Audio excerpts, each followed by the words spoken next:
Talk to me about his military capabilities. A lot of people know about, first president, all these things. Washington, the general, what kind of general was he? Washington was a great general and a great strategist. I think it's one of those things that the kids like to be kind of memey and say, well, George Washington really wasn't that great. Look, he lost some battles. George Washington was a brilliant strategy. He had his eyes on the prize in the beginning. He understood that his role was to create an independent set of colonies. And he took that every step of the way. I think he changed his strategy during the war to keep his eyes on that. When early in the war, when he needed to win quick victories, when the British Army hadn't come into the colonies in force, he was willing to be aggressive. When he needed to be more defensive and save the Continental Army from destruction when the British arrived in force, he did so. He ultimately kept his eyes on the prize, which is independence for the United States. And I think that his demonstration of strategic thought ultimately carried the Continental Army and the new country into victory. And I think that's a world historical achievement. And I think it goes to his strategic thought. What was that crossing the Delaware all about? We've all seen the painting. It was, I would say, a brilliant maneuver on behalf of George Washington. He had just lost the Battle of Long Island, which was quite a defeat. His army was saved by 400 brave men of the 1st Maryland Regiment, but he knew he needed a victory after that defeat, and he really took the British and the Hessians who were stationed there completely by surprise by one of the, I think, boldest moves of the entire war. He knew he needed to make a calculated risk. He did so on Christmas, of course, which is kind of funny. We'll get you on Christmas too.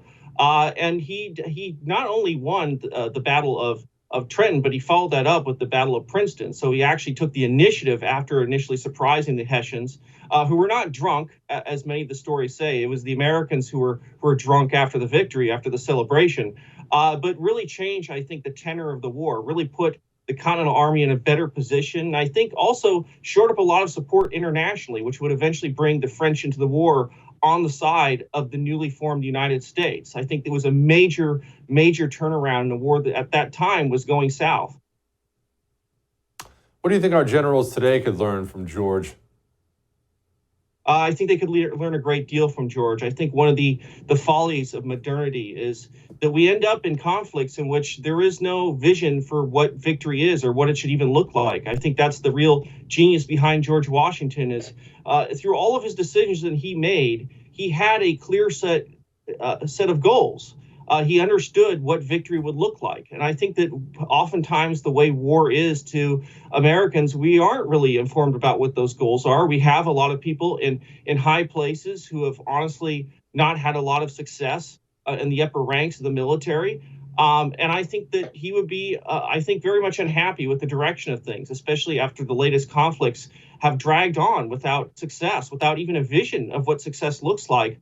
I think George Washington would have warned against that. I think that the comparison, unfortunately, isn't a good one for the modern military leadership. You want to watch our special on George Washington? It's freaking awesome. Well, you can. All you have to do is become a First TV supporter. That gives you access to all of our specials on demand, and it's cake.